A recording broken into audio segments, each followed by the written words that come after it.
날씨가 워낙에 덥다 보니 불면을 호소하시고 이제 밤에 열대야 때문에 어려움을 겪으시는 분들이 많이 계십니다. 지금 여기 시청자분 같은 경우에는 평소에 이제 좀 뒤척이느라 잠을 자주 깨서 피곤하고 머리도 아프시다고 하는데요. 불면의 종류에는 몇 가지가 있습니다. 먼저 이렇게 우리가 잠드는데 어려움을 겪는, 그래서 잠드는데 시간과 노력이 드는 인면 장애가 있겠고요. 또 이제 평소에 이제 잠을 깊게 들지 못해서 계속 뒤척뒤척해서 깨는 수면 유지 장애. 그리고 한 번 깨면 잠을 다시 들기 어려운 이제 조기각성, 이렇게 한 3가지 정도로 나눠볼 수가 있겠습니다. 지금 여기 시청자분께서는 이 중에서 수면 유지 장애에 좀 해당하는 걸로 보입니다. 네, 일단은 불면의 종류 3가지 중에서 수면 유지 장애에 해당되지 않을까라고 설명을 해주셨는데요. 그렇다면 원장님, 특히나 어떤 체질이라든지 어떤 성향 때문에 이런 불면증에 걸릴 확률이 높을지도 궁금하거든요. 한의학적 관점에서는 어떻게 이해해보면 좋을까요? 예, 우리가 이제 한방에서 봤을 때는 불면의 원인이 좀 여러 가지가 있습니다. 가장 좀 대표적으로는 내가 좀 근심과 걱정을 하느라 신경을 써서 잠을 못 자는 경우, 심담 허겁이라고 이야기를 하는데요.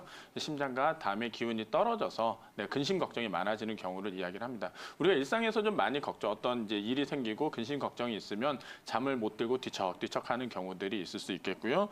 그리고 음혈어, 몸에 이제 피와 진액이 말라서 상대적으로 열이 떠서 생기는 경우들, 이런 경우에도 잠이 들기에 어려울 수가 있겠습니다. 그리고 이제 어르신들 같은 경우에 보면 노인들이 이제 낮밤이 바뀌거나 이러는 경우들이 좀 있는데요. 이런 경우 영이불하라고 이야기를 합니다. 이거는 이제 영기와 위기, 한방에서 이야기했을 때 우리 몸의 2가지 기운이 제대로 이렇게 사이클대로 돌아가지 않고 이 패턴이 좀 바뀌는 부분들을 이야기를 합니다. 그런 영이불하의 경우들도 있을 수 있겠고요. 그리고 지금 이제 여기 시청자분께 아마 좀 해당하지 않을까 싶은데요. 위열, 그러니까 이 양면경에 열이 쌓였을 때, 그래서 이런 경우는 우리가 좀 소화기에 열이 있거나 식적, 그러니까 체를 했거나 어떤 소화기에 어떤 부담이 있을 때 이런 경우들이 있을 수 있겠습니다. 또한 이제 스트레스를 너무 많이 받았을 때에도 생길 수가 있는데 이런 경우를 칠정이라고 할 수 있습니다.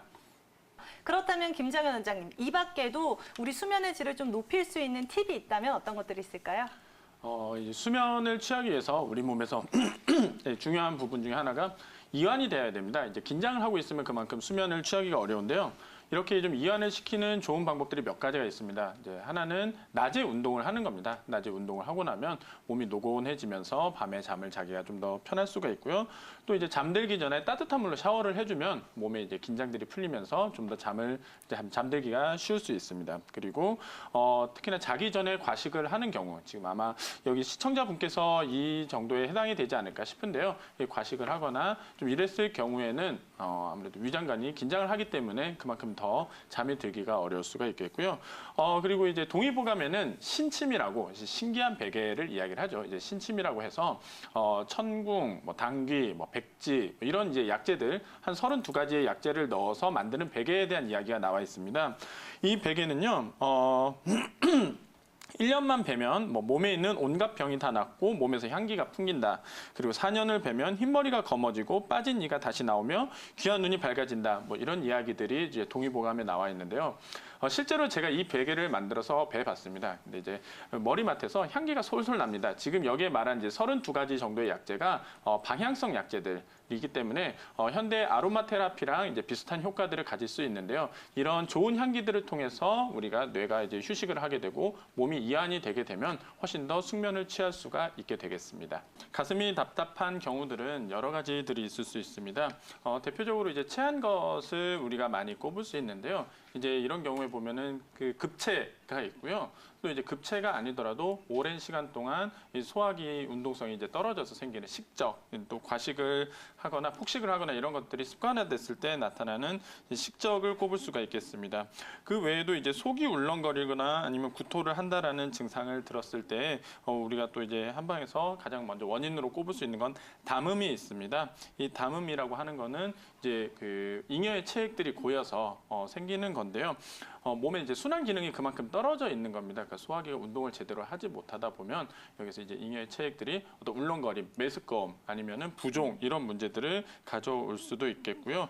그 외에 이제 그 가슴에서 무엇인가 걸린 듯한 느낌, 요거를 이제 흔히들 매핵기라고 이야기를 하는데요.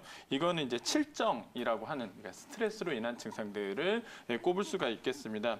지금 이제 말씀하신 걸로 봐서는 식적일 수도 있겠고, 담음일 수도 있겠고, 또는 이제 칠정일 수도 있겠는데요. 요 이제 세 가지 원인들 중에서 어떤 것에 해당할지는 좀 이 시청자님과 상담을 해보고 또 실제로 진맥을 해봐야 좀 정확하게 알 수 있을 것 같습니다. 아니 그런데 원장님 이러한 증상이 보통 심근경색의 전조 증상이다라고 언급할 때도 있잖아요. 그쵸. 이 부분에 대해서는 저희가 어떻게 생각하면 좋을까요? 예, 맞습니다. 이제 심근경색의 경우에 이런 증상들을 가져올 수가 있겠고요. 또 이제 체했을 때랑 증상이 매우 유사하기 때문에 사실 증상만 가지고 구별을 하기는 어렵습니다. 또 이제 이렇게 그 문제가 되었을 때 심근경색의 또 하나의 특징은 왼쪽 팔로 이제 저린 증상들 아니면 등이 이제 결리는 느낌들 이런 것들이 있을 수 있는데요. 이런 부분들에 대해서는 사실은 방금 말씀드렸다시피 증상에서 늘 이렇게 헷갈릴 수 있기 때문에 만약에 뚜렷한 원인이 이제 있지 않은 경우 또는 일단은 이제 뭐 한의원에 오셨다 그러면은 식체에 준해서 치료를 해보고 별로 이제 호전되지 않았을 때에는 이제 가까운 응급실에 가시거나 좀 빠르게 가셔서 심근경색에 대한 어떤 검사를 받아보시기를 권해드리고 있습니다. 네.